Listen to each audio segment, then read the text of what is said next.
Ya por aquí tenemos a la doctora Claudia. Bueno, muy buenas tardes, ¿cómo están todos? Estábamos esperando a la doctora Claudia, ¿cierto, doctora? Que ya está por aquí. Hola, por fin. Por fin, bueno, ya lo logramos. Bravo, bravo. Qué locura, Bueno, ya lo logramos. tranquila, Doc, no hay ningún problema. Doc, no, pues primero que todo darle la bienvenida a todos nuestros invitados, a toda esta gente que nos acompaña. Muchos de ellos son vecinos de la IPS Universitaria, del barrio Sevilla, de la Comuna 4 de Medellín. Muchos también son colaboradores de la IPS Universitaria, otros son amigos, familiares, en fin, doctora. Y bueno, un gustazo tener la doctora por aquí, la doctora Claudia Restrepo. Ella es odontopediatra, doctora en neurociencia. La conocí por una charla que escuché en Instagram sobre este tema precisamente, y yo qué rico poder invitar a la doctora a este espacio. Entonces, doctora, el tiempo es todo suyo. Les agradezco a todos, porfa, que mientras la doctora vaya a dar pues como su charla, tengamos los micrófonos cerraditos. Apenas ella termina, entonces les voy dando la palabra, pedimos la palabra para que podamos hacer las intervenciones. Listo, doctora, ahora sí, muchísimas gracias. Bueno, muy feliz con esta invitación. Sandra, yo quisiera que me contaran un poquito cómo, de cuántos años son los chicos que tenemos acá, o papás de cuántos años, pues de niños de cuántos años, porque es que yo tengo esto. Pero ya tengo 4 años. ¿Tú tienes 4? Sí. Ah, eres un grandototototototón. Yo tengo 5 años.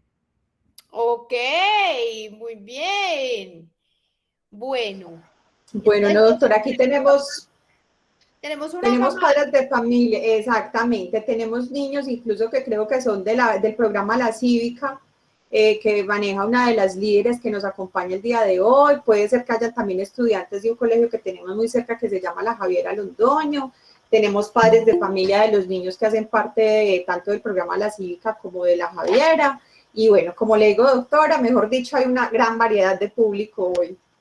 Ok, eso me parece importante, pues porque es que yo tengo tengo esta charla en todas las versiones. Buenas tardes, soy Saga Manuel Uribe Díaz. Tengo 7 años y estoy en la Javiera Londoño, Sevilla. Y estoy en segundo 1. ¡Wow! ¡Qué Miren, grande! buenas tardes, Sandra. Miren, ahí, doctora Claudia, aquí está la profesora del niño que acaba de hablar. También estamos presentes para la reunión. Acabo de llegar del colegio, pero entonces vine inmediatamente a conectarme para poder participar y estar atenta a lo que nos van a decir. Ok, esto está maravilloso. Bueno, entonces lo que yo voy a tratar de hacer es enfocar la charla con un lenguaje muy sencillo, pero muy importante, que tiene bases científicas. O sea, que no es lo que Claudia crea o lo que Sandra crea o lo que la mamá crea, etcétera, sino que tiene bases científicas. Es lo que dice la ciencia acerca del uso de las pantallas y de las redes sociales. Entonces, voy a ponerles, espérenme en un momentico. No, espérame un momentico que tengo que compartir acá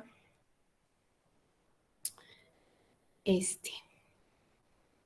Entonces le vamos a poner a esta charla, se llama, ahí la están viendo, por favor me confirman que lo estén viendo. Sí, profe, yo la estoy viendo. Bueno, entonces yo soy la mamá de Gregorio y Cristóbal, trabajo en la Universidad CES, dirijo un grupo de investigación y hoy vamos a hablar de pantallas y redes sociales, cómo las vamos a gestionar. Y les voy a explicar un poquito acá cómo manejamos el circuito de recompensa del cerebro. Entonces, se van a dar cuenta que tenemos un montón de estructuras que no es importante que nos aprendamos los nombres, pero sí que sepamos que funcionan como un proceso que es de inducción. ¿Qué quiere decir esto?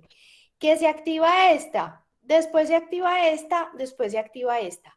Y estos son los circuitos de recompensa del cerebro. Es decir, el cerebro tiene unas estructuras que hacen que yo sienta mayor o menor placer o mayor o menor recompensa, porque la recompensa no es solo ligada al placer, sino que la recompensa también está asociada a suplir necesidades que son básicas. Por ejemplo, si tengo hambre y como, mi cerebro siente recompensa. Si tengo sueño y duermo, mi cerebro siente recompensa. Y si obtengo placer, por ejemplo, jugando un videojuego o cuando me dan un regalo, etcétera, también genera recompensa. Y el cerebro esas estructuras que se estimulan para la recompensa, que son las que están viendo ahí en moradito y verde, no alcanzan a diferenciar si son necesidades básicas o si estoy obteniendo placer, sino que generan recompensa a través de unas sustancias químicas como unos liquiditos que hay en el cerebro. ¿Listo? Muy bien. Entonces, hay una estructura muy, muy importante, protagónica, que se llama amígdala. Y no son las amígdalas que están en la garganta, sino que son las amígdalas. Hay una amígdala, esta estructura que es esta bolita que está acá, se llama amígdala cerebral. Y esa amígdala cerebral está encargada de percibir el placer, de percibir el miedo, de percibir la recompensa también, pero sobre todo no dar respuestas muy rápidas y rudimentarias que no permiten que uno como que piense, sino que inmediatamente el cerebro da la respuesta de lo que llega a la amígdala. Muy bien. ¿Qué pasa cuando conectamos el cerebro a las pantallas de una forma descontrolada? Porque no es que las pantallas causen daño, lo que causa daño en el cerebro es estimular el cerebro de manera descontrolada con las pantallas. ¿Y cómo logramos eso? Ay, Dios mío, vamos a ver. Ustedes me van a decir, por favor, si escuchan el video. Se observa cómo disminuye la actividad de ¿Se diversas oye? áreas del cerebro. Sí, se escucha. Sí, Sí. doctora. Gracias. Lo voy a devolver porque lo que quiero hacer, perfecto, lo voy a devolver para que lo escuchemos completo, porque lo que quiero que se enteren acá es que cuando usamos mal usadas las pantallas, el proceso de recompensa del cerebro se vuelve igual al de drogas como la cocaína. ¡Oh! Claudia, ¿cómo así? Sí, señores. Cuando usamos las pantallas de forma descontrolada, por ejemplo, niños que juegan 3, 4 horas al día con videojuegos, y estoy hablando de pantallas recreativas, y lo digo así muy enfático porque no son las pantallas académicas, no son las del colegio, no son las del trabajo, son las recreativas, o sea, los videojuegos, ver televisión, usar el computador para seguir jugando, las redes sociales, por ejemplo, Instagram, Facebook, YouTube. Entonces, cuando usamos de forma descontrolada las pantallas recreativas, el circuito de recompensa del cerebro se activa igual a el proceso de la cocaína.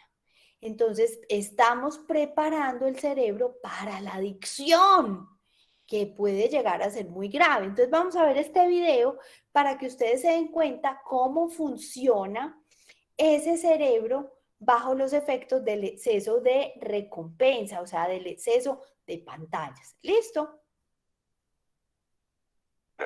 La curiosidad por lo desconocido. Esperen, yo lo devuelvo. Se observa cómo disminuye la actividad de diversas áreas del cerebro, en este caso representadas en color rojo desde la frente hacia atrás.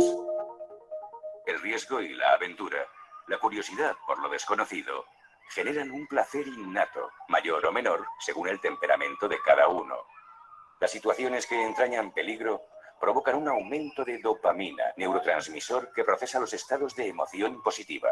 Ante una situación placentera, las neuronas del núcleo accumbens reciben dopamina, mientras la amígdala evalúa la recompensa prevista. La corteza prefrontal procesa la información, sopesa, compara opciones y decide libremente la respuesta, actuando finalmente de una manera u otra.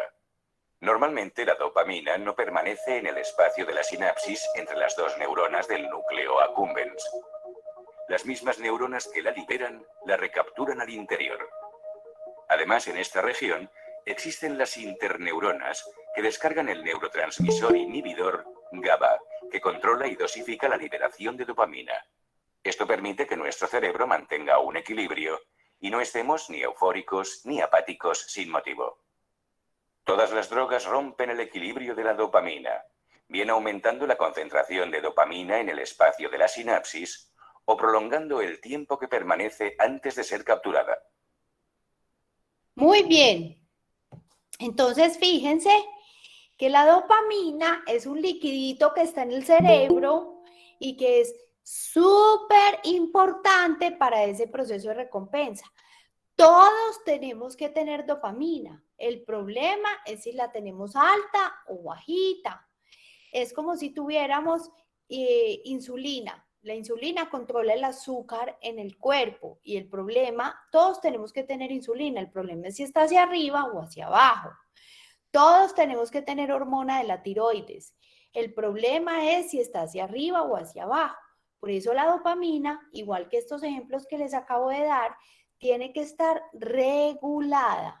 ¿Listo? Muy bien. Entonces, ¿qué pasa cuando pretendemos hacer muchas cosas al mismo tiempo? Por ejemplo, escuchar música, ver el correo del amigo, revisar Instagram y tratar de estudiar. Cuando eso sucede, el cerebro, miren lo que le pasa. Ay, miren lo que le pasa. Este es un cerebro sanito. Entonces, la dopamina sube con el estímulo. Por ejemplo, cuando yo, no sé, tengo hambre y como, entonces sube la dopamina porque va a subir la recompensa y vuelve y baja y queda en el estado normal.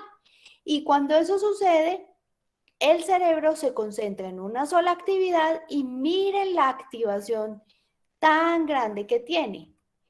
Pero miren cuando el cerebro está en multiactividad.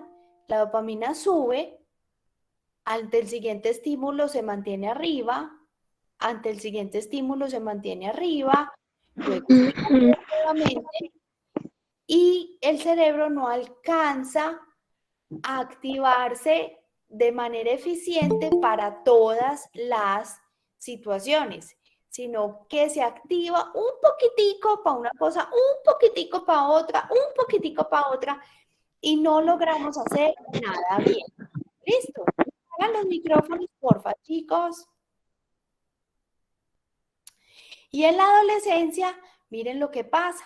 Hay que construir circuitos que permiten tomar decisiones, pero resulta que es que la glándula adrenal, que es la de las hormonas sexuales, se triplica de tamaño entre los 10 años y la edad adulta.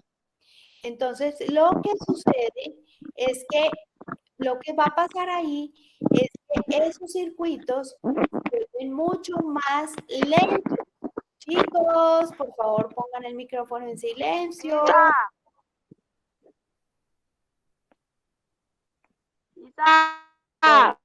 Chicos, el micrófono en silencio. Sandra, ¿me ayudas, por favor, para silenciar los participantes? Gracias. Entonces, Sí, doctora, ya la cerramos. Perfecto. El cerebro adolescente, entonces, mire, sigue perfeccionando sus capacidades de inteligencia cognitivas, de aprendizaje, pero lo que sucede es que ya esa sinapsis, es decir, la conexión entre las neuronas es más rápida, debería ser más madura, y lo que hacemos con las pantallas es disminuir esa eficiencia y disminuir la velocidad de esas conexiones y hacerlas mucho menos eficientes. Además, el cerebro, pues la corteza prefrontal, que es esta, que es la que está diseñada para tomar decisiones, para el pensamiento racional, etcétera, durante la adolescencia se vuelve mucho más inmadura. ¿No se escucha? ¿Me escuchan? Sí. No, no, doctora, se escucha Sí. súper bien. Siga tranquilita. Está bueno. muy bien. Entonces, lo que sucede es que hay un cerebro límbico, que es el que está en la mitad, y este cerebro límbico es el que está encargado de una cosa súper importante, que son las emociones y los sentimientos. Ese cerebro límbico se vuelve súper reactivo, súper activo durante la adolescencia.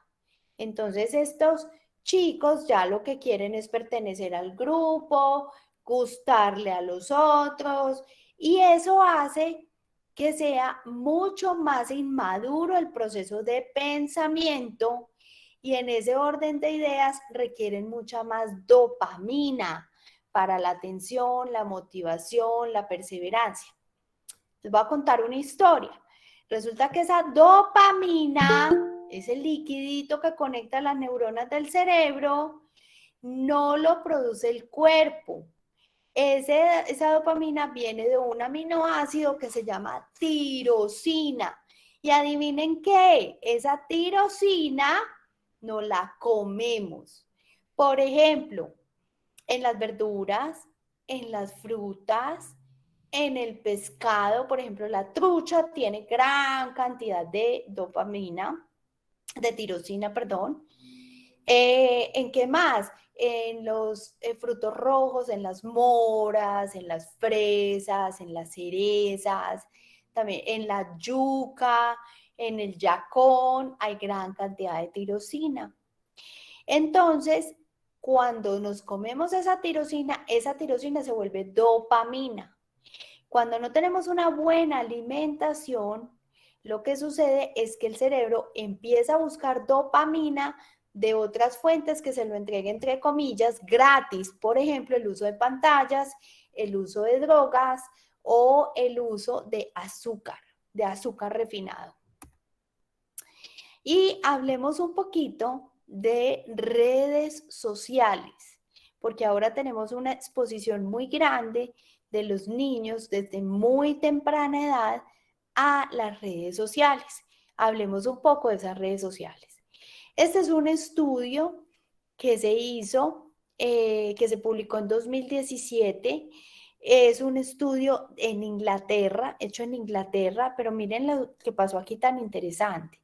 Evaluaron 14 factores acerca de la salud y bienestar en los participantes, que fueron más de 70,000 entre niños y adolescentes, y evaluaron conciencia y entendimiento de las experiencias de salud, acceso a información de salud de expertos, es decir, que se obtenga la información de salud del personal de salud, no de internet. La información a título personal. Utilice, él decía que él se sentía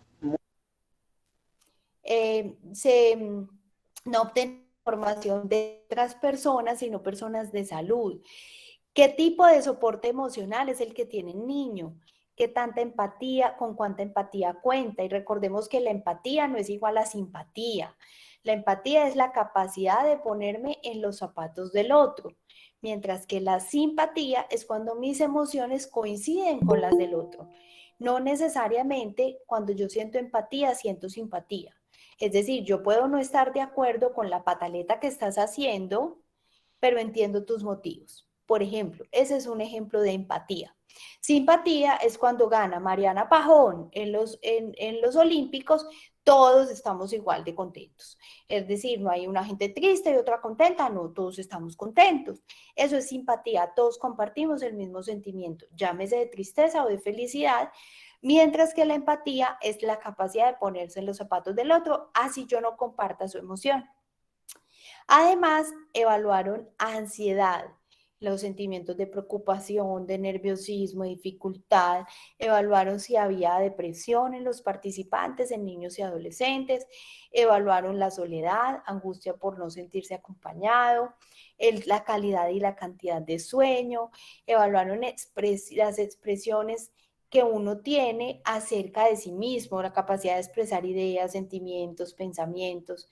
Evaluaron la habilidad para definir quién eres, cuáles son tus rasgos de personalidad, cómo te sientes con tu imagen corporal, es decir, cómo te sientes acerca de lo que ves de ti mismo, la capacidad de construir relaciones sociales reales, no en el computador, sino reales con otras personas.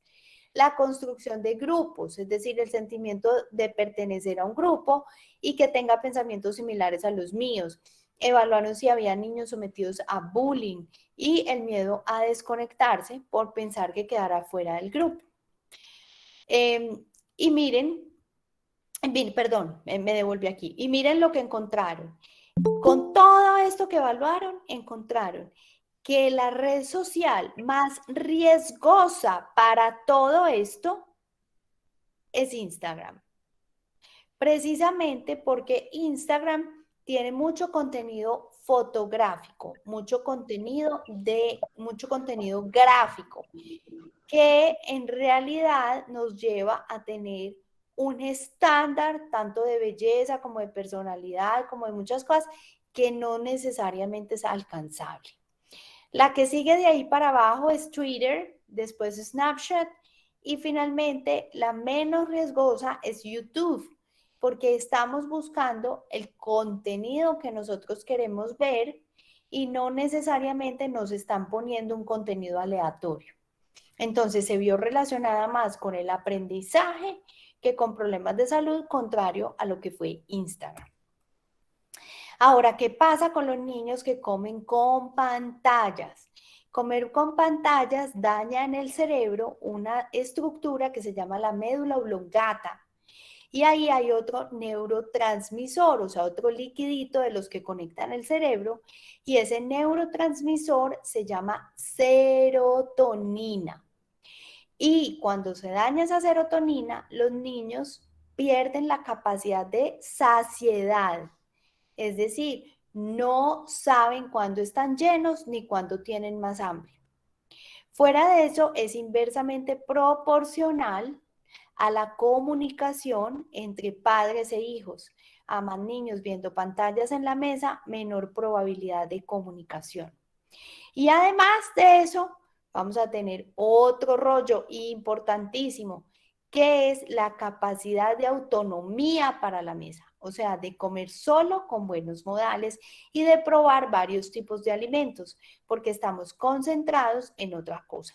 Todo esto lo muestra este estudio. Imagínense que no comen bien, no comen a variedad de alimentos, que pierden la capacidad de saciedad, entonces esto está relacionado con todos los trastornos de aprendizaje que les vamos, de alimentación, que ya les voy a mostrar enseguida, y está relacionado con baja comunicación entre padres e hijos y está relacionado también con falta de modales en la mesa y con trastornos de masticación y de deglución, o sea, alteraciones, problemas para tragar y para masticar. Miren, entonces esto es lo que nos muestra la asociación entre esas redes sociales y los trastornos alimentarios, sobre todo cuando estamos expuestos a pantallas en la mesa desde que estamos chiquitos. Entonces, está relacionado con obesidad porque disminuye la capacidad de saciedad y además por el sedentarismo. Está relacionado con anorexia porque estamos expuestos a estándares de belleza que no son reales y con bulimia por el mismo motivo. Además, hay necesidad de pertenecer al grupo. Miren, estos grupos ya están bloqueados, ya nosotros los hicimos bloquear, pero hasta en la pandemia estaban abiertos. Esta es una foto que incluso, pues una página que me mandó mi sobrina en ese momento de 18 años y me decía, mira lo que está de moda, mira las fotos que se publican cuando los ojos están rojos y estoy expuesto a drogas. Entonces, esto es lo que están viendo nuestros chiquitos. Cortes, tienes fotos de tus cortes, es momento de que te lo hagas. Esto sucedió, me pasó, es una historia real. Hace unos 3 años más o menos me llamó una mamá de mi comunidad de Neurotips y me dijo, necesito que me ayudes ya, estaba llorando. Mi hija de 16 años acaba de salir para una reunión y yo necesito que me acompañes porque acabo de ver su Instagram y la invitaron a una reunión de cutting, que es cortarse. Un sitio muy reconocido de la ciudad, en un centro comercial. Allá estaban, y no eran uno ni dos, eran más de 17 niños, adolescentes, entre niños y adolescentes, más o menos entre los 13 y los 17 años, mostrando sus cortes para pertenecer al grupo. Allá estaban. Incluso llamamos Policía de Infancia y Adolescencia, bloqueamos estas páginas y en este momento ustedes ponen en Instagram este término, les va a decir que está bloqueado y que busques ayuda. Pero de verdad que es imperante estar atentos a lo que ven los niños en redes sociales. Ahora, ¿cómo nos protegemos y cómo protegemos nuestra familia? Entonces, miren, hay algo muy importante que se llama sistema de neuronas espejo. El sistema de neuronas espejo se activa con adultos representativos, es decir, con padres, con profesores, hasta los 10 años, más o menos, y luego en la adolescencia, por todo esto que les expliqué del cerebro adolescente, se activa con los pares, es decir, con los amigos que pertenecen a su grupo. Por tanto, es importantísimo, clave, conocer los amigos de los hijos y a las familias lo más pronto posible. ¿Con quién está relacionado tu hijo? ¿Qué conductas tienen en esa familia? ¿Cómo actúan frente a muchas conductas, pero en este caso particular del que estamos hablando, frente a las pantallas? Y cuando estás con niños menores de 10 años, ¿cuál es tu conducta frente a las pantallas? Eres un adulto que deja el celular en la mesa, no lo usa, está dedicado a dar un buen ejemplo, porque el ejemplo no es una manera de aprender, es la única si estamos hablando antes de los 10 años. ¿Cuál es tu conducta frente a la pantalla? Por ejemplo, los papás que pasan días enteros viendo fútbol un domingo. Eso es lo que van a aprender los niños y no necesariamente el partido de fútbol. Están viendo que uno puede pasar horas frente a las pantallas en los momentos de ocio. Y recuerden que estamos hablando de pantallas recreativas.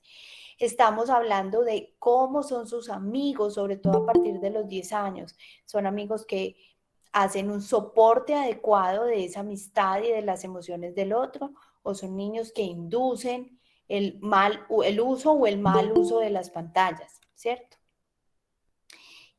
¿Qué son y para qué sirven los límites en la crianza? Eso es bien importante decirlo en este momento.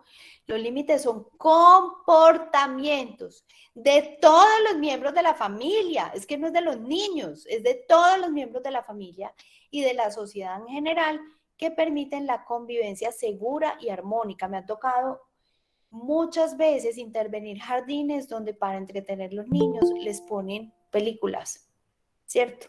Y ese no es el fin del asunto, porque sobre todo en niños menores de 10 años, vuelvo y lo repito, la construcción de aprendizaje se hace a través del ejemplo, de relaciones reales. Estos límites permiten regular la respuesta al estrés porque tengo muy claro hasta dónde puedo llegar y permiten la persistencia para retrasar la gratificación, es decir, para retrasar la recompensa. Puedo tener mayor potencial de esfuerzo y mayor potencial de perseverancia. ¿Qué buscan los adolescentes? Exactamente, no parecerse físicamente a sus padres para buscar su propia identidad. Y exactamente no comportarse como sus padres para buscar su propia identidad. Por lo tanto, en la adolescencia, pocas reglas y justificadas. Límites negociados, reservados para protección y seguridad. Y límites de reglas en conjunto con familias o con la comunidad que rodea al adolescente. Ausencia de reglas es lo peor que le puede pasar a un adolescente y a un niño. La ausencia de norma es lo peor que le puede pasar a un ser humano en realidad. Permite que en tu casa los adolescentes estén lo más cómodos posibles. O sea, pongamos el menos pereque posible. Que mire que no se suba al sofá, que mire que no se acueste en la cama, que mire que no pise la terraza, que mire, en fin, la menor cantidad de reglas posible para que ellos quieran permanecer más tiempo en casa y más tiempo bajo nuestra vigilancia, entre comillas, no es entre comillas, bajo nuestra vigilancia asertiva.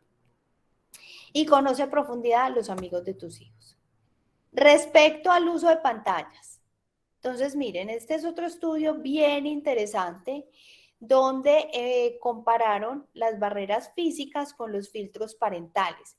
¿Qué son filtros parentales? Son sistemas de software que nos permiten bloquear o nos permiten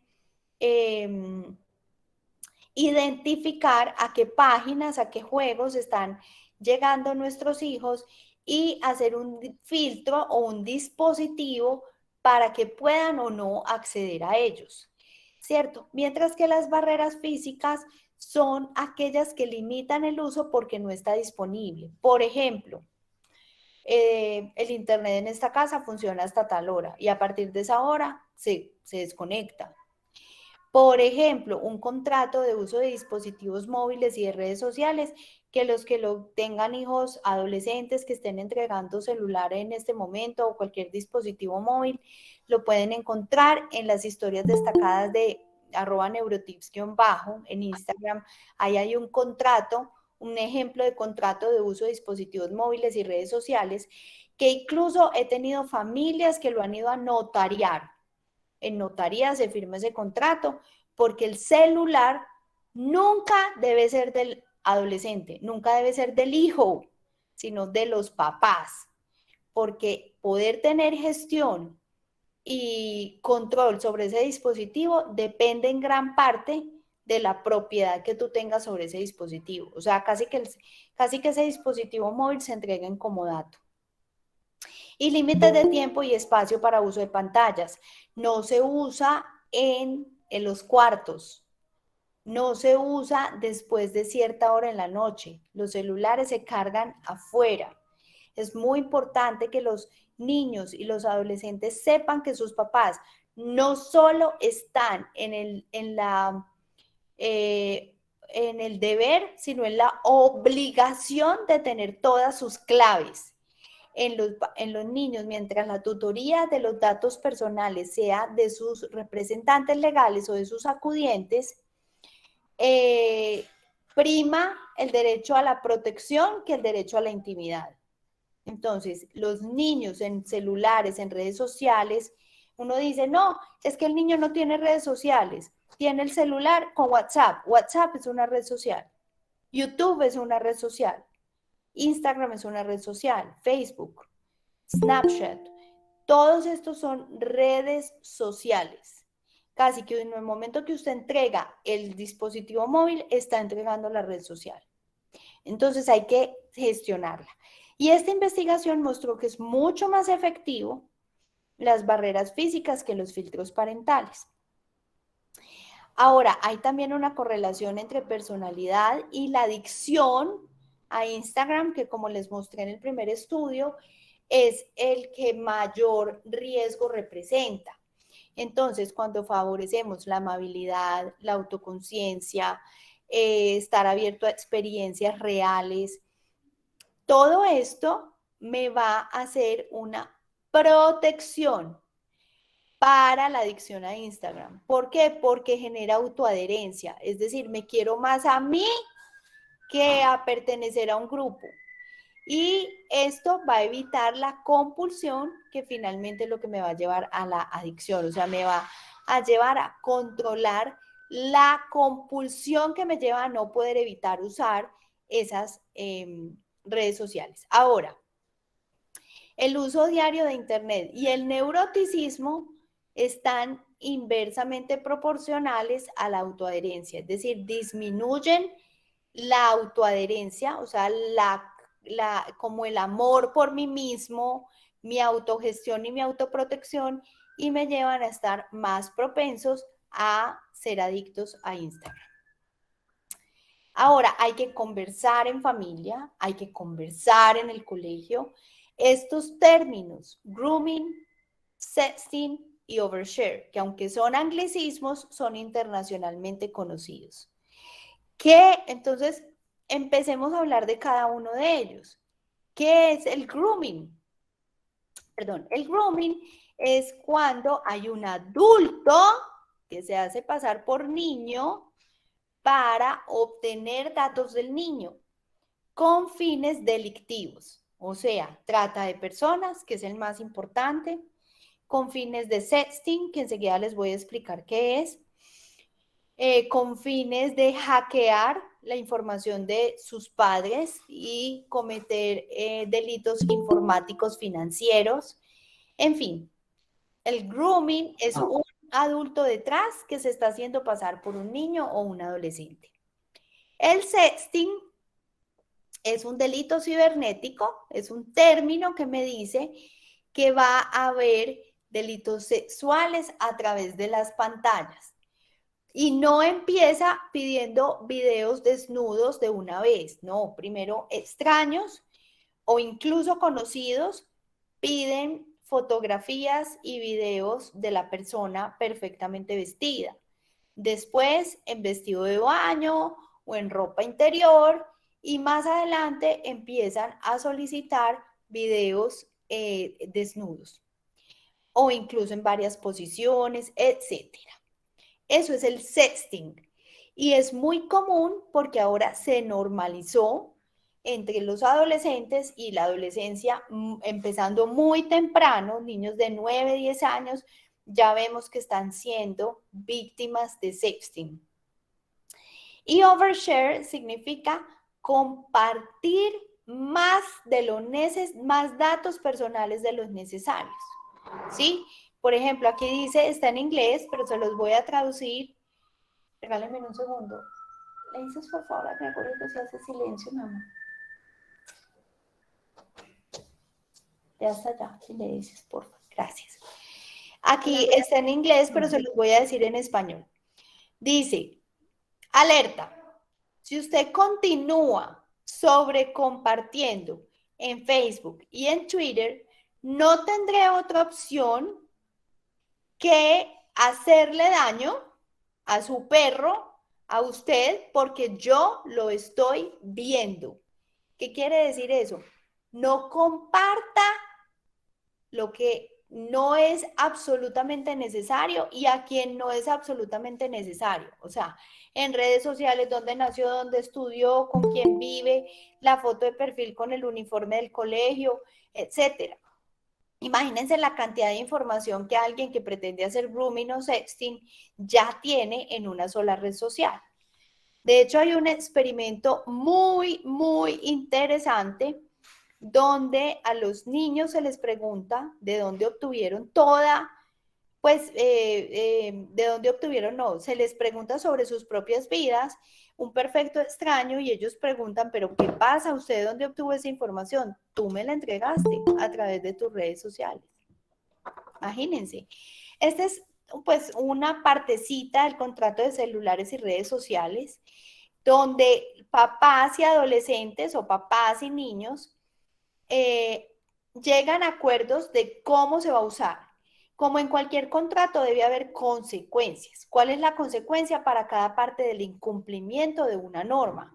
Para que así no sea algo como que sea un castigo, sino que esto es contractual. Y si tú no lo estás cumpliendo, pues realmente no tengo por qué entregarte más el celular o se va a retirar por cierto tiempo, etcétera. Los filtros parentales, a mi última búsqueda, que fue hace más o menos unas 3 semanas, encontré más de 52 filtros parentales. Sin embargo, miren lo que sucede. Hay 323 instructivos para desmontar los filtros parentales. Y están desde WikiHow hasta YouTube. Entonces, los niños tienen muchas más herramientas para retirar los filtros parentales que los papás y los adultos representativos para ponerlos. Por eso es tan importante usar las barreras físicas. Las barreras físicas son más eficientes que los filtros parentales. Eso lo dice este estudio, es absolutamente impresionante la efectividad de las barreras físicas versus los filtros parentales. Ahora miremos los derechos y los deberes. Aquí tenemos la ley 1581, que es la de protección de datos, y la ley 1273, que es la de violación de datos. Además, ahí hay varias investigaciones nacionales publicadas incluso en esta que es Logo Ciencia y Tecnología, que es la revista de investigación de la Policía Nacional. Y miren lo que pasa. La ley 1581 de 2012 es aquella que habla sobre datos sensibles.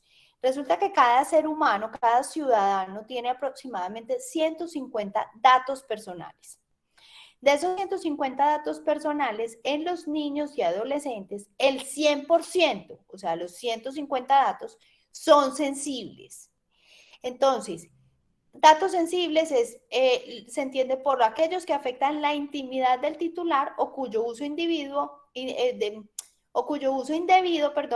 pueda generar discriminación, tales como los que revelen el origen racial, étnico, la orientación política, las convicciones religiosas, la pertenencia, bueno, en fin, relativos a la salud. En los niños los 150 datos se consideran sensibles. Entonces, que esta ley sea violada, la ley de datos, es muy fácil, digámoslo así. Y los propios papás pueden caer en su disrupción cuando están publicando, por ejemplo, fotos de sus hijos en perfiles públicos, cuando se publican, pues, y con toda la información, es decir, con todo el overshare, ¿cierto? No solamente es publicar la foto, sino que tenga pues toda la información de vida a vida y por haber.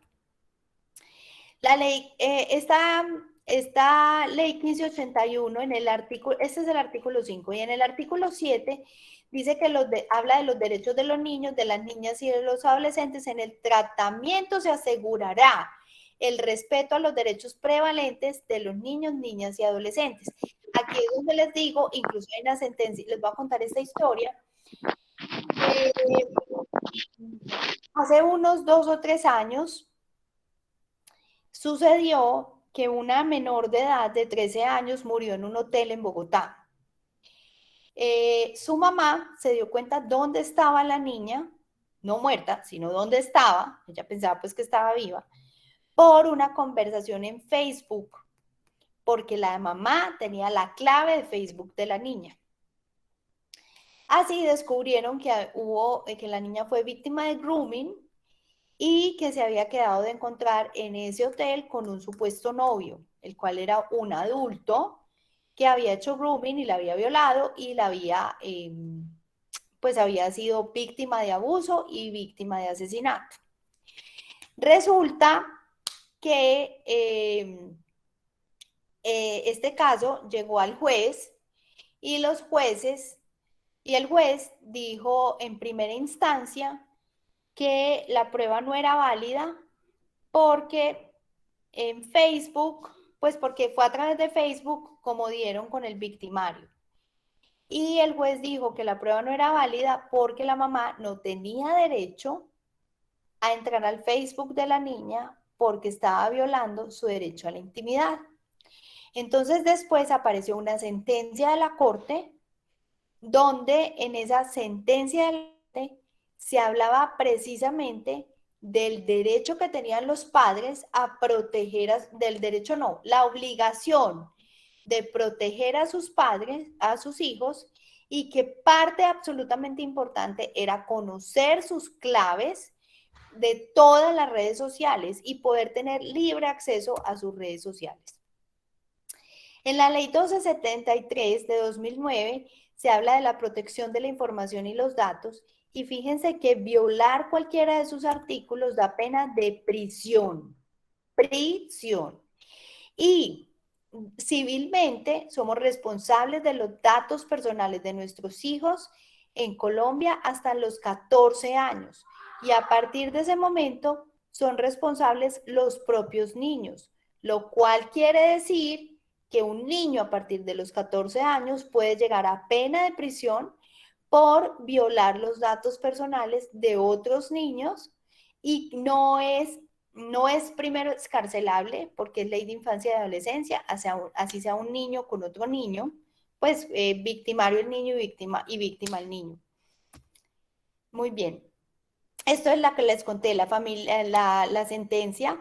La familia debe implementar las medidas de protección, siendo la más elemental de ellas conocer quiénes interactúan en los diferentes espacios de su vida cotidiana, que incluye acceso a las redes de internet y a sus contactos. Miren que la página es la Corte Suprema, así tal cual lo dice. Entonces, prevalece el derecho de la familia a proteger su hijo que el derecho a la intimidad de niños y adolescentes. Y esta página que es Te Protejo, aquí se puede hacer denuncias. Yo incluso he hecho varias denuncias de fiestas donde se está suministrando alcohol a los niños, pues a niños menores de 18 años. Hemos denunciado también grooming, sexting en muchos casos. Y acá encontramos que de 59.534 reportes procesados, 58%, miren el número, 58% terminan siendo delito y reportados a las autoridades. Miren, estos son datos de 2019, yo incluso no los tengo en esta presentación, pero tengo los de 2020. Y miren lo que dice, porque aumentaron muchísimo durante la pandemia, pero de 3.028 páginas web bloqueadas por contener imágenes de abuso o explotación sexual infantil, 2.097 URL, o sea, la dirección de esa página, fueron ingresadas a eHope, y en esas se encontraron 3.948 imágenes de abuso, explotación sexual infantil, cuyo desmonte se solicitó a la red eHope. Entonces, fíjense que sí se hacen cosas, pero son demoradas. Lo mejor es la prevención, ¿sí? Porque miren, hay 52 acciones para el restablecimiento de derechos, pero es absolutamente triste que los niños no denuncian, porque es que para ellos sí o sí es malo la consecuencia. O sea, si los separan de sus familias para restablecer derechos, los niños no están contentos y tampoco están contentos viviendo con familias que son abusivas o que los protegen menos de lo que deberían frente a estos delitos cibernéticos. Entonces, miren, estos no se saben qué es Silicon Valley. Silicon Valley es donde es el centro de innovación más grande del mundo, donde están los mayores científicos en términos de digitalización, de informática, son los mayores innovadores del mundo. Y en lugares como Silicon Valley no permiten pantallas en el sistema educativo de primaria. Ahora en la pandemia sí lo hicieron, incluso sacaron un instructivo muy bonito de cómo debían hacerlo para poder proteger los niños, pues porque los niños no se podían quedar año y medio, digamos, sin sistema educativo, pero no permiten ni siquiera que sus niñeras ni los profesores tengan redes sociales y dispositivos móviles mientras están en contacto con los niños. Ahora, no todo es malo, hay ventajas del uso de las redes, miren esto. Para los adolescentes, en Stanford en 2012 encontraron que había mayor posibilidad de comunicación instantánea y empatía social cuando se construye una relación social real y se fortalece con las redes. También hay mayores oportunidades de estudio, sobre todo para compartir conocimiento y para resolver problemas. Esto lo mostró la Universidad de Alcalá y la Universidad de Michigan. También hay programas para dejar de fumar, donde se hacen programas de apoyo digitales a través de redes sociales, información y entretenimiento. Y denuncia social y policial, que son las estadísticas de Te Protejo, que a través de redes sociales, Te Protejo se considera una red social, se puede hacer denuncia social e incluso policial para proteger nuestros propios niños. Esta es una plataforma, se llama Progrentis, es para supuestamente, y digo supuestamente porque es para fortalecer supuestamente las habilidades de atención y función ejecutiva, pero resulta que todos los estudios que muestran que es que mejora efectivamente la función ejecutiva son hechos con datos obtenidos de la atención que ponen durante la pantalla, que obviamente es mayor, sobre todo cuando hay aprendizaje a través del juego, obviamente es mayor que el aprendizaje que se obtiene en relaciones reales. Bueno, entonces aquí ven mis correos, mi información de contacto, me encuentran como @neurotips_ en Instagram, para que obtengan información que yo creo que es muy valiosa para la crianza, es basada en evidencias, para el desarrollo del cerebro. Me pueden escribir al correo o por las redes sociales y siempre estoy pendiente para contestarles todo lo que pueda y todas las dudas que surjan. Cuéntenme en preguntas, dudas. Doctora, excelente la charla. Entonces yo voy a empezar a dar la palabra porque por aquí ya hay manitos levantadas y empezamos entonces con Maribel Cano Gutiérrez. Mari, puedes abrir tu micrófono y compartirnos tu pregunta. Bueno, muchísimas gracias. Muy buenas tardes para todos y para todas. De antemano, pues agradecer también a la doctora Claudia por este tema tan interesante. Qué pena pues ahí como que levantando la mano de una, pero justo en un momentico me tengo que desconectar a recibir a mi niña de 4 años que llega del jardín sobre las 5:15, 5:20. Ay, pues yo quedo como con no sé, como con un no sé qué, no sé dónde con este tema, porque realmente me preocupa muchísimo. Con mi niña que tiene 4 años, pues desde mi parte ha sido una posición pues muy radical frente al no uso. Sin embargo, pues también como ese tema de conciliar, pues también con la visión que tiene el papá del asunto, o incluso pues con otros. Pero ahí me parece importante decirles algo que tal vez les pueda ayudar mucho. Antes de los 2 años, mejor dicho, les voy a decir la directriz de la Organización Mundial de la Salud y de la Academia Americana de Pediatría. Antes de los 2 años no debe haber pantallas. ¿Cuáles? Ninguna. ¿De qué tipo? De ninguna. Ni siquiera secundarias. O sea, secundarias quiere decir el papá está viendo el partido y el niño está ahí al lado. No, ni siquiera esas. ¿Hacemos colecho y los papás ven televisión mientras el niño duerme? No. Ninguna pantalla. 0.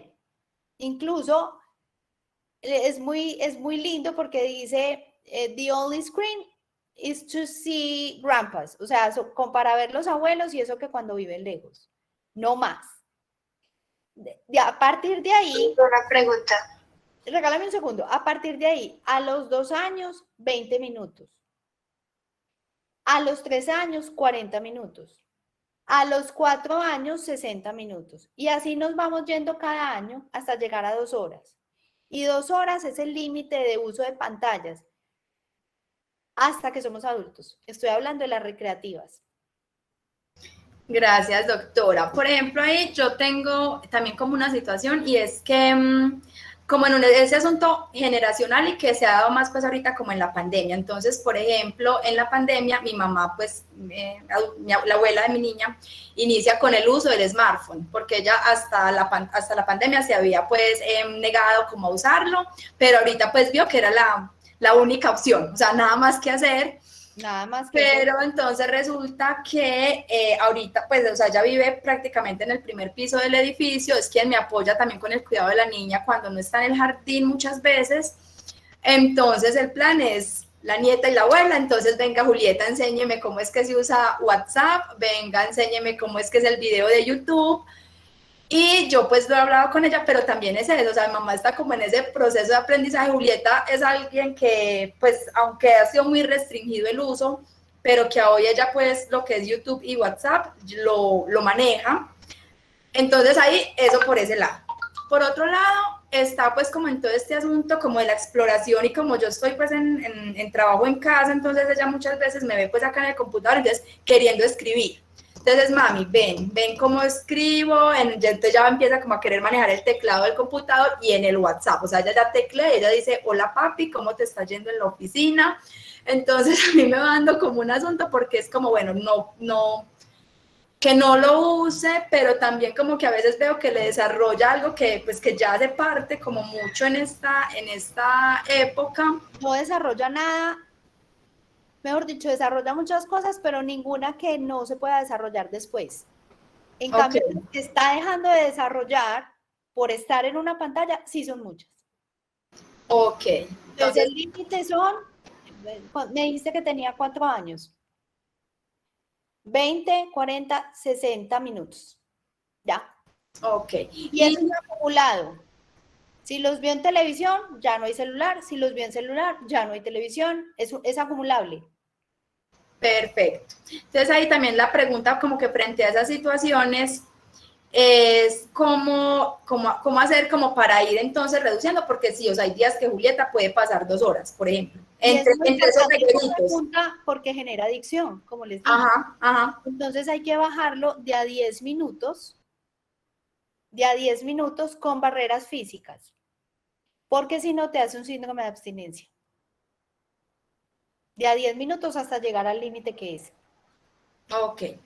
Bueno, muchas gracias. Ok. Mari, muchas gracias. Continuamos con Isabel Cristina Vega, que tenía levantada también la manito. Isabel, adelante. Isa. Bueno, no tiene audio. Si quieres, Isa, me puedes escribir, yo hago la pregunta. Mientras tanto, le damos la palabra a Gonzalo García.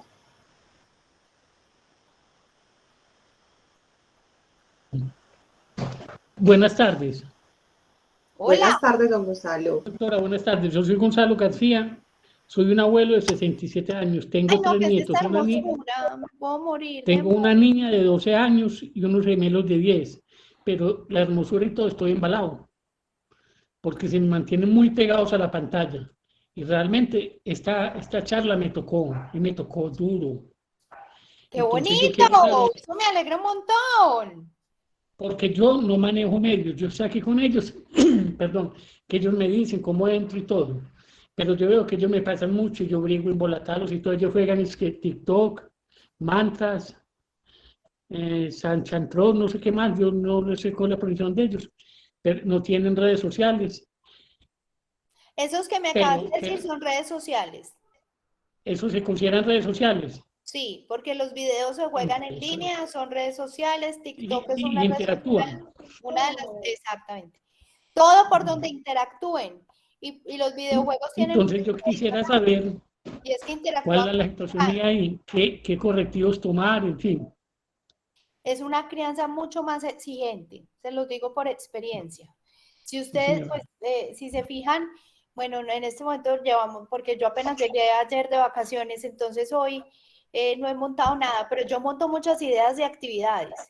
Pues nosotros nos hemos llegado a pasar fines de semana enteros haciendo el escudo nórdico entre toda la familia, precisamente por eso que estás diciendo. Obviamente es una crianza más exigente porque es muy fácil entregarles una pantalla. Es que se entretienen pilado, no desordenan la casa, no ponen pereque, pues es pilado.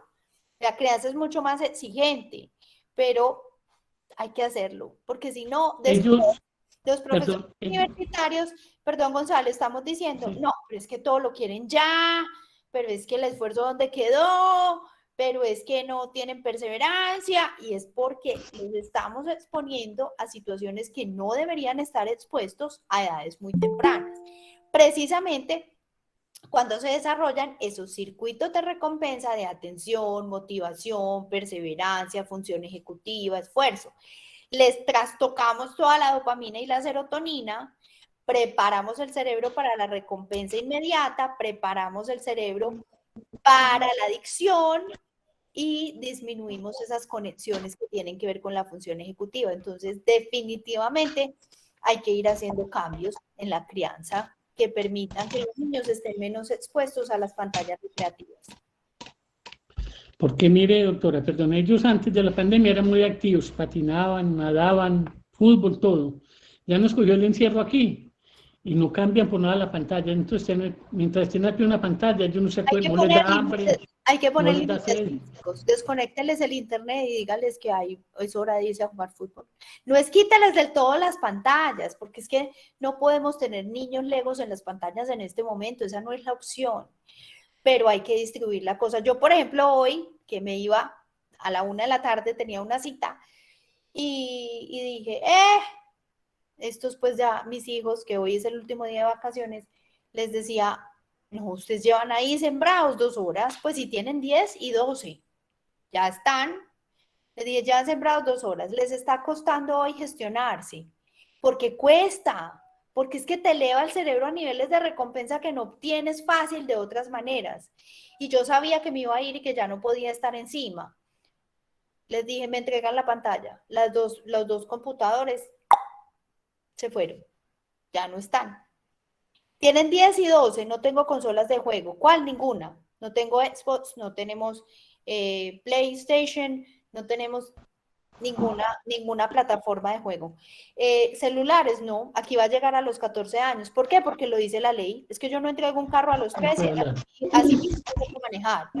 A los 14 años que les mostré la ley, es el momento de entregar un celular, que a mi gusto, por el desarrollo del cerebro, debería ser después, pero legalmente antes de los 14 no lo pueden tener. Usted va a preguntar en el colegio de mis hijos y un 70% tienen celular, por cualquier razón, pero no es legal. Entonces usted les tiene que enseñar que es que la norma se cumple y la ley también, si no, no tenemos cómo cambiar esta sociedad, pues empiece por ahí. Muchas gracias. Con gusto. Gracias, don Gonzalo. Gracias a ustedes. Doctora, nos levantó la mano Alejandra Poleda y después le damos la palabra a Janet Guerrero. Alejandra, ¿todavía estás por aquí? Sí, aquí estoy. ¿Cómo están? Muy bien, gracias. Bueno, una feliz tarde para todos. Mira, yo tengo un niño de 7 años, ¿cierto? Él llega del colegio y bueno, yo estoy trabajando y pues por las mismas cuestiones de la pandemia, pues se volvieron ya uno es trabajando, entonces por entretener al niño, porque ya ni siquiera quiere salir a jugar con los amigos por estar viendo Kawaii o un jueguito que se llama Free Fire, ¿cierto? Ajá. Estoy tratando de ponerle límites al tema del juego, preciso porque no me gusta, en ocasiones se lo he eliminado, pero a él incluso noto que le genera malestar el hecho de perder o de que lo tenga o que lo desconecte en cierto tiempo. Yo sé que eso es le molesta horrible, o sea, es algo que ya hasta le cuestiona, nos vamos a dormir ya, y es 10 minutos, déjame jugar 10 minutos, 10 minutos más, 10 minutos más, 10 minutos más. Adicción. Sí, para mí ha sido supremamente complicado porque he visto que le genera mal humor, le genera insatisfacción en muchas otras cosas. Ya pueden venir por leer los amigos y esa me dice, ¿me prestas tu celular para salir a jugar con los amiguitos? Incluso vienen por él para que yo preste mi celular y puedan jugar todos.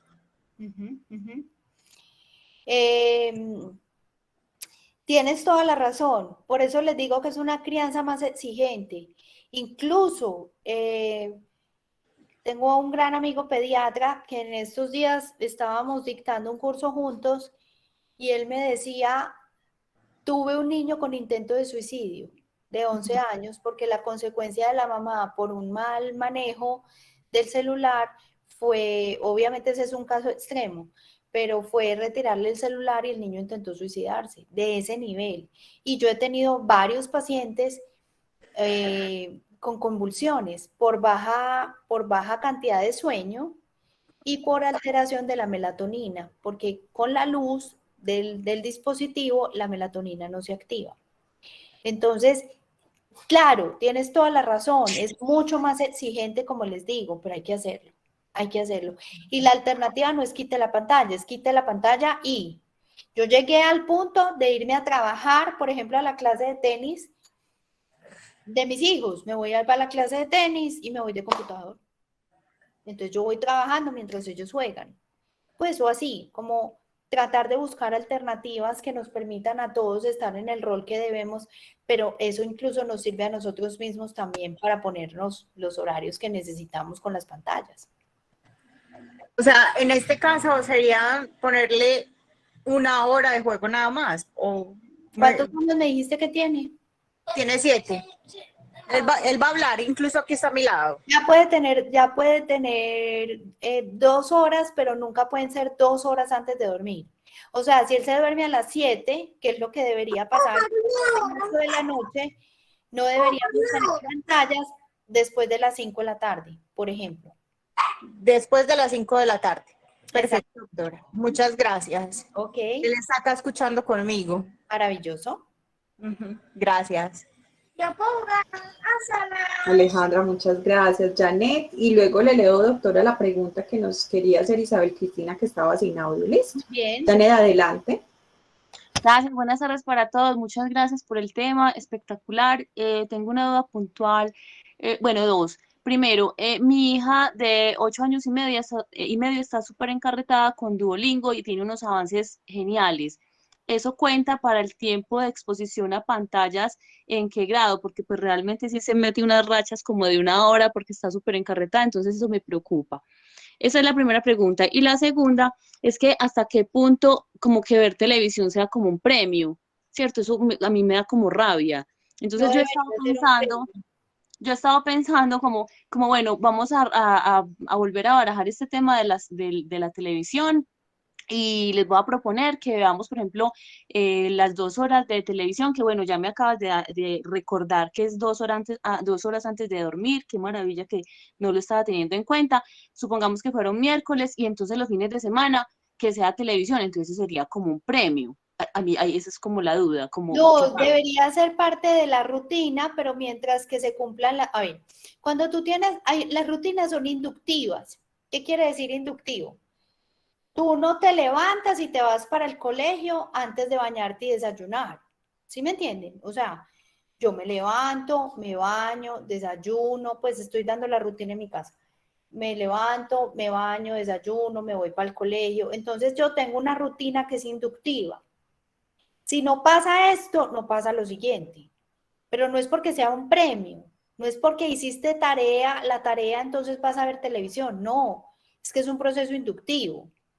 Entonces, si tú no ves, o puede ser al contrario incluso, porque para poder lograr que sea a las 5 de la tarde terminar la pantalla, pues debería verla al llegar del colegio. Es un momento en el que se esparce, descansa, y después puede sentarse a estudiar, porque todavía tiene un pendiente, ¿me entiendes? Cada familia organiza el uso de pantallas dentro de la rutina, pero no es un premio, es parte de la rutina, y la rutina es inductiva, pasan unas cosas antes que otras.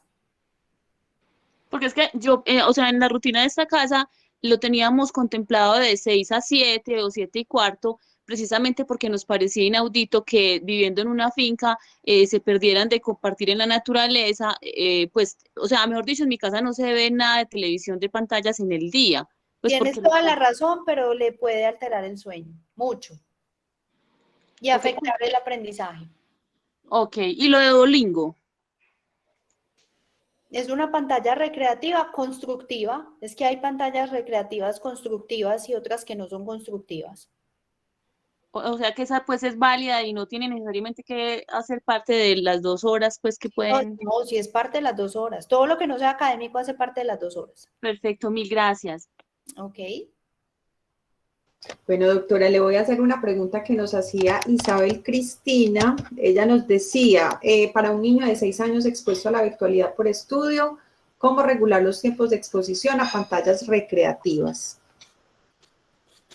Pero no entiendo muy bien la pregunta. Un niño que está en virtualidad por estudio, todos están en virtualidad. Pues no, ya no, pero muchos estuvieron en virtualidad por estudio. ¿Cómo regularla? Que no sea 2 horas antes de dormir y que sea una actividad, ojalá constructiva. O sea, lo que estaba diciendo Janet, o sea, Duolingo, en fin, como otro tipo de, pues, que sean lo más constructivo posible y en un momento donde haya vigilancia de adulto. Las pantallas nunca deben ser usadas, esa es la primera barrera física, en ausencia de un adulto representativo que pueda vigilarlas. ¿Cuándo? Siempre. ¿A qué edad? A todas las edades. Una pantalla abandonada es una pantalla que está generando extremo riesgo. ¿Es esclavizante? Sí, poquito, mucho. Hay que estar pendiente. ¿Qué está haciendo? ¿Cómo lo está haciendo? ¿Con quién lo está haciendo? Todo el tiempo. Entonces esas actividades no se deben hacer en ausencia de un adulto representativo. Perfecto, doctora. Sandra Milena Ruiz. Sandra, ¿estás conectada para que nos haga la pregunta? Sí, muy buenas tardes, Dios los bendiga. Hola, Sandra. Yo tengo, muy bien, gracias. A ver, yo tengo 2 niños en casa, ¿cierto? Un niño de 9 y un niño de 14, un adolescente. Y se me ha hecho muy un poco complicado, por no decir difícil, el manejo digamos que todo, del celular. Yo en mi casa tengo normas, que he aprendido mucho de las escuelas de padres de la institución y les agradezco mucho, que he aprendido mucho, pero por ejemplo, con el mayor he tenido esa dificultad, que pronto el pequeño todavía se deja guiar y bueno, se deja manejar y cumple esta norma, pero muchas veces el más grandecito me la incumple o me hace pataleta, entonces ya debido a eso, ya me genera como desorden en el otro. Entonces yo aquí en mi casa manejo un horario que es una hora de celular para jugar y bueno. Y a las 9:30 ya pagamos televisor y a dormir, cepillados y a dormir. Pero con él me ha dado mucha dificultad. El niño es dificultad porque tenemos un cerebro todavía inmaduro, Sandra. Pon barreras físicas, entrega el contrato, el celular es tuyo, no es de él. ¿Quién lo paga? Tú, no él. ¿Quién compró el dispositivo móvil? Tú, no él. Entonces el celular es tuyo. Es un contrato. Y él va a obtener unos beneficios, pero también unos derechos y unas responsabilidades. Si incumple los derechos, si incumple las responsabilidades y los deberes, pierde los derechos. Sí, es un poco difícil, que hasta de... Bájalo que está en un QR en Neurotips, ahí lo puedes bajar, yo lo tengo gratuito, está en las historias destacadas y ese es un muy buen ejemplo de un contrato y lo firmas con él y estableces unas normas. Porque es que aquí la gran diferencia. Y tengo familias que me dicen, ay, pero ya lo entregué y es de él. Y le digo, no, porque si usted lo deja de pagar, él lo deja de usar. Déjelo de pagar y listo. Aquí, digamos, el niño grande, pues, sino que la gran, pronto él se apega a eso, porque como él es hijo de mi esposo con otra señora, yo soy la que estoy con cargo de la crianza. Entonces, de pronto él se basa que de pronto yo no soy la mamá, entonces como que por ese lado se refugia. Debe poner la regla a tu esposo en conjunto. Es que en una familia los adultos tienen que ponerse de acuerdo para hacer sincronía, si no es complicadísimo. Sí, es bastante complicado. Bueno, muchísimas gracias. Por ejemplo, normalmente al menor yo le doy hora y media. Está bien ese horario para que yo le digo, bueno, te presto el celular. De 8 años, sí, está bien. Sí, y me lo devuelve. Yo me quedo con él. Con el otro me ha hecho muy difícil porque me hace pataletas y hasta no, se enoja. No, es que ¿por qué? Es que él es él y yo soy yo. Yo sí, pero es que son 2 niños en una casa y rigen las mismas reglas para ambos. Pero él se basa y dice, no, es que yo estoy muy grande. Yo, grande no eres. O sea, tú todavía no te mandas. El máximo son 2 horas, sí o sí, para los dos. Bueno, aquí veo 2 preguntas importantes de Miguel Arango. Cuando llevan computadora al colegio, ¿qué control parental recomiendas? Porque en ese caso no funciona barrera física, como hacer límites, porque ven video, incluso juegan en jornada escolar. El colegio debe poner filtros parentales dentro de su sistema de internet. Por ejemplo, en la institución donde estudian mis hijos, no les abre Facebook, no les abre YouTube, sino una gama de YouTube, que es el YouTube escolar, no les abren redes sociales, tienen que conectarse pues a su propio dispositivo, lo cual no les dejan llevar sino a partir de los 14 años, que están en noveno más o menos. O sea, ellos no les dejan, los filtros parentales los tienen que poner el colegio. Y que control parental bloquea aplicaciones que a veces, y que el control parental bloquea a veces las aplicaciones que necesitan. ¿Qué hacer en ese caso? Usar barrera física. Yo no uso controles, pues uso barreras físicas. Por ejemplo, durante la pandemia se estaban conectando demasiado a YouTube en horas de clase, demasiado no, ni siquiera demasiado, en horas de clase. Y nos dimos cuenta que no estaban respondiendo durante el horario de clase. Se bloqueó YouTube desde el administrador en ambos computadores. Mamá, yo necesito YouTube para el colegio. Tienes que esperar a que lleguen los papás y te presten el celular o el computador del papá y la mamá. Pero me voy a atrasar. No te vas a atrasar porque tú hablas con el profesor. Y le pusimos un correo a los profesores y les dijimos, no tienen activo YouTube porque están haciendo uso indebido de YouTube. Las barreras físicas funcionan mucho mejor que los controles parentales. Mucho mejor, mucho. Perfecto, doctora. Y había alguien que nos contaba como una experiencia personal. Decía profesor Isaac, ayer domingo estaba jugando Among Us y un adulto me dijo que sabía, exacto, me dijo que sabía mi número, yo le dije en voz alta y mi mamá me dijo, bórralo. Entonces miren que sí sucede, sí pasan, sí hay situaciones de riesgo permanentes. Esta es una muestra aquí según lo que nos cuenta Isaac, ¿cierto? Buenas tardes, profe. Sí, yo soy la mamá de Isaac. Eso fue en un juego. Como en diciembre el papá le regaló un celular y él sabe que lo tiene con restricciones. Por hora, si se porta bien en la escuela, si se porta mal, no tiene el celular. Y descargó un juego que él quería jugar y yo le dije que está bien. Yo revisé el juego, me pareció bien, porque claro, él juega y yo estoy pendiente de lo que él está jugando. Y en un momento yo estoy en la cocina y veo que él me dice, mamá, alguien me dice que tiene mi número. Y en el mismo juego, la persona le estaba diciendo, tengo tu número y sé dónde vives. Pero en el juego no descargaba ni Gmail, ni él tocó nada, solamente él se puso, fue a jugar. Y así, yo enseguida descargué ese juego. Entonces el otro niño le dice, entonces a otro niño le dice, sí, ¿y cuál es? Debe liberar que yo lo compré. Son casos impresionantes. Es que yo, tal vez por estar en este mundo, tengo muchísimos casos, ustedes no se imaginan. Ahora en la pandemia atendí cerca de 150 casos entre colegios y familias. Son demasiado, o sea, se da todos los días. No podemos, eso como dice un colega mío, eso es tener el enemigo adentro y el amigo también, porque es que tenemos muchas oportunidades con un buen uso de pantallas, pero un mal uso de pantallas es el enemigo adentro. Es que pues a uno lo entraban de montar en bicicleta y en patines y aquí tenemos los niños absolutamente expuestos en las narices de nosotros. Entonces sí hay que estar súper atentos. Y debemos nosotros los padres estar muy atentos a lo que ellos juegan, a lo que ellos hacen o qué juegos ellos están jugando. Todo eso para observar las actitudes. Por ejemplo, a mí no me gustan los juegos que tengan chat.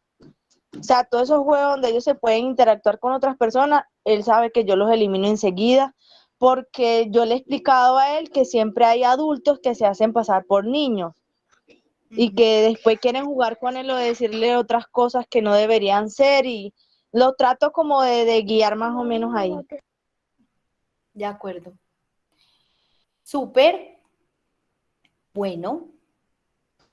Bueno, Doc, no sé si tengamos espacito para una última pregunta. No sé si Paula Andrea Arismendi ya participó para que terminemos. Paola, no sé si todavía está conectada y nos quiere hacer su pregunta para que cerremos ya la charla. Sí. Adelante, Paola. Sí. Bueno, muchas gracias por la invitación y por la charla, doctora. Tengo una duda. Entonces, YouTube, por ejemplo, que ellos ven sus videos, también entonces eso es medio adictivo, a pesar de que tengan juegos y todo, pues aparte, porque yo tengo 2 adolescentes y 2 niños, pero ellos ven o YouTube o juegan en el celular, pero en el celular juegan 1 hora. Pero YouTube yo lo veía que veían como jueguitos, pues como videos y no le veía con mucha importancia. Lo que sí puse fue un límite de hora. Yo dije que hasta las 6, nada de celulares y nada de YouTube, porque ya se van a organizar para el tiempo ya de la comida y dormir tranquilos y que la cabeza no esté tanto pensando en eso. Pero no sé si YouTube también restringirlo porque me gustó mucho lo que dijiste, que también uno lo puede bloquear. Eso es lo primero. Y lo segundo es, tengo un adolescente de 16 y yo soy de las que con mi esposo le revisamos los celulares, pero ella entra diciendo que es que eso es una invasión a la seguridad de, pues como A la a la intimidad. libertad. Ah, esa es la palabra, sí. Tú le Entonces muestras la sentencia de yo le la dije, Corte donde dice protegerte a ti, yo soy el tutor de tus datos personales, hasta los sí, 21 años. sí, Desde los 14 tú eres punible, o sea, te pueden denunciar y eres responsable penal y civilmente. Pero hasta los 21 años yo soy el tutor de tus datos personales. Entonces, no solamente es mi derecho, sino mi deber tener todas tus claves y revisar tu celular. Mucho cuidado con lo que publicas porque yo lo voy a encontrar de todas maneras. listo, ¿Cuándo? listo. Siempre. Me Sí, protege porque llegan al a punto, mí. no, y llegan al punto de hacerlo sentir mal a uno, porque, o sea, muchas veces se lo hemos cogido y le hemos dicho, bueno, necesitamos revisar. Y ella llora y hace un show, y yo por Y no dentro soy, es, ay, no, y yo estoy, y no es pero, escondido. Muchos papás lo cogen al escondido. no, No, no, no es del frente, no es de frente. Y se le dice, no, necesitamos no, revisar celulares y empezamos. lo estoy diciendo en general. No es Ya. al escondido. Mejor dicho, lo más importante es que eso es una medida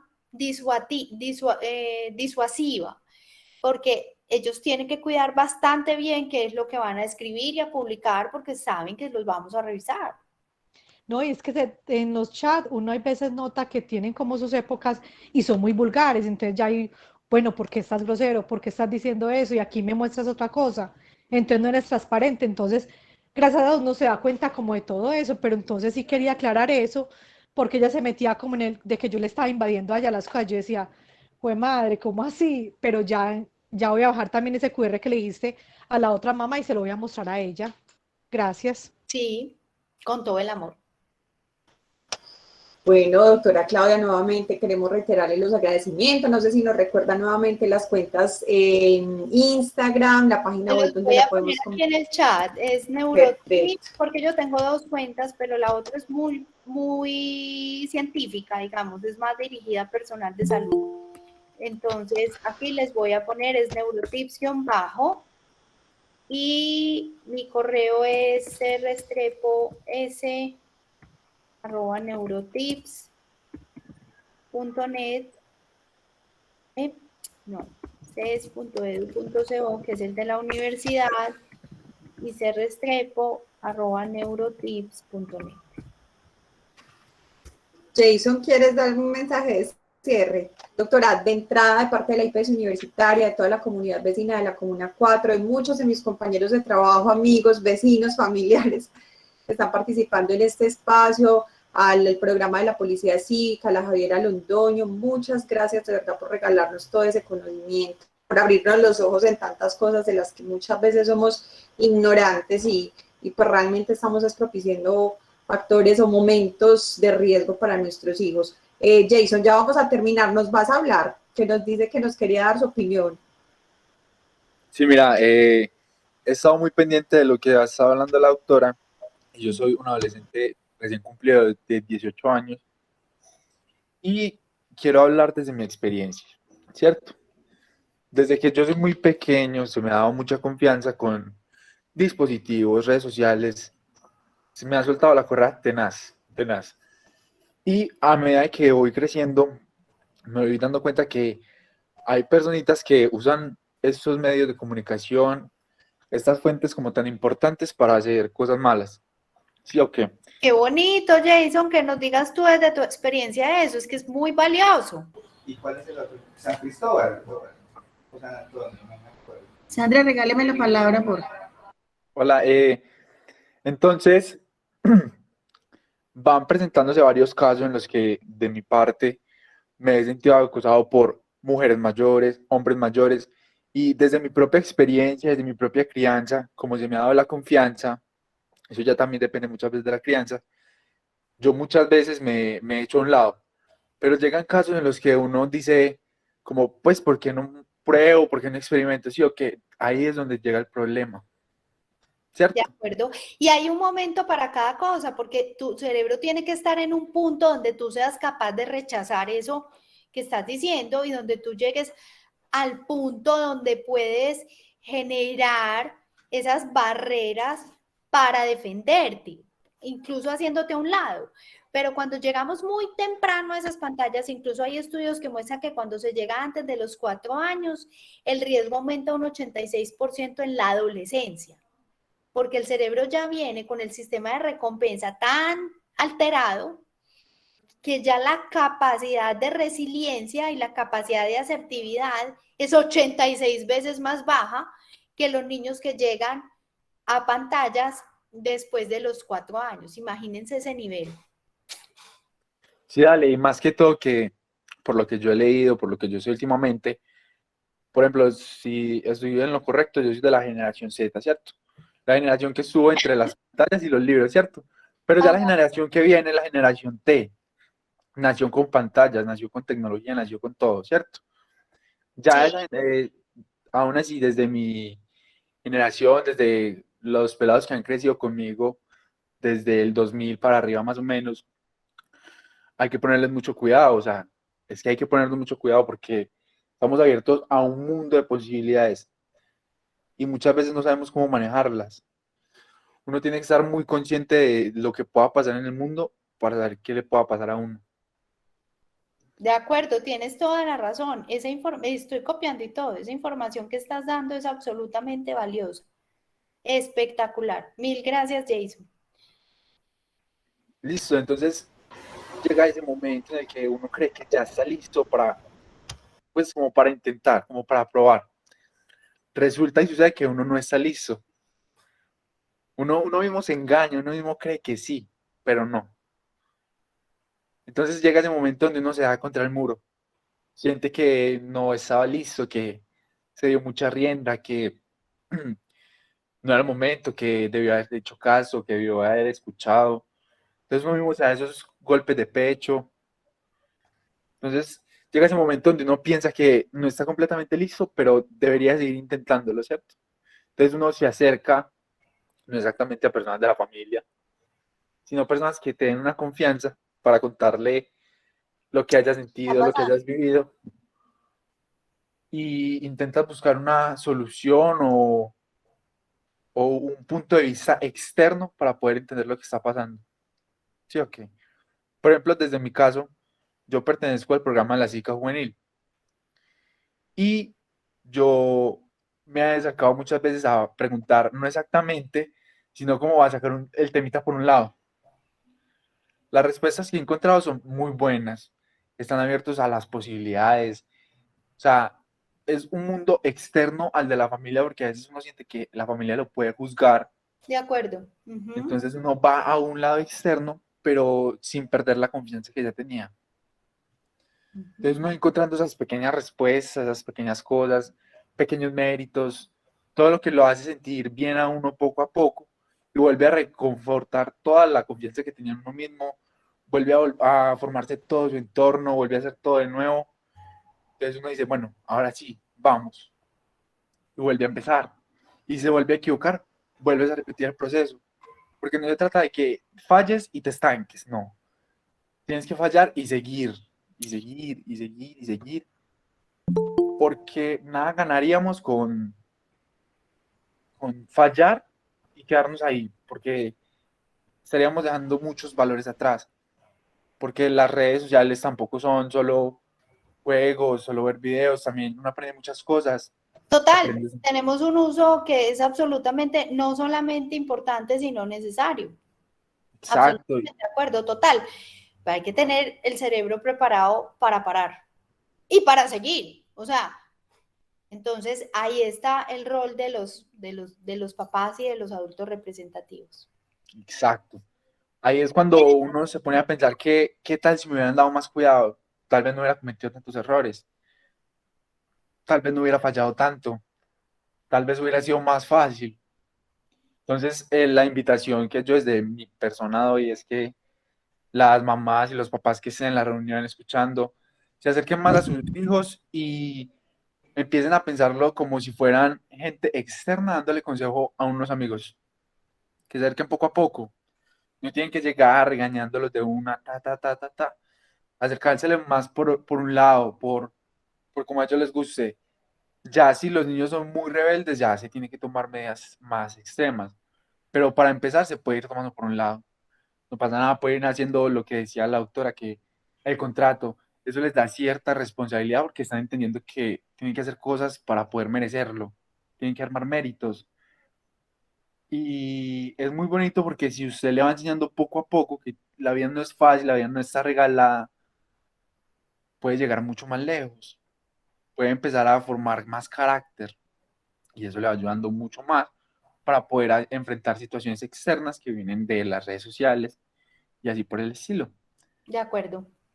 Listo, Doc, ya esa era mi opinión. Listo. Maravilloso. Mil gracias. Dale, vamos hablando. Hasta luego. Bueno, chicos, yo tengo ya enseguida otra reunión del colegio de mis hijos. Listo, doctora. No, muchísimas gracias nuevamente. Doña Tere, ella es de la Junta de Acción Comunal. Yo no sé si quería de pronto dar un agradecimiento, doña Tere. Ya para terminar. Sandra, muchas gracias. Buenas tardes. Y sí, darle unos agradecimientos a la doctora Claudia. Espectacular el tema. Yo manejo infancia y adolescencia en la Comuna 4 y el tema fue especial, me sirvió mucho. Quedo muy contenta y de pronto sí la voy a molestar, doctora, porque tengo muchos casitos por ahí. Todas las que quieran, a mí me encanta que me escriban, respondo todos los mensajes que Sandrita. Total, Doc. También agradecer a todas las personas que atendieron el llamado.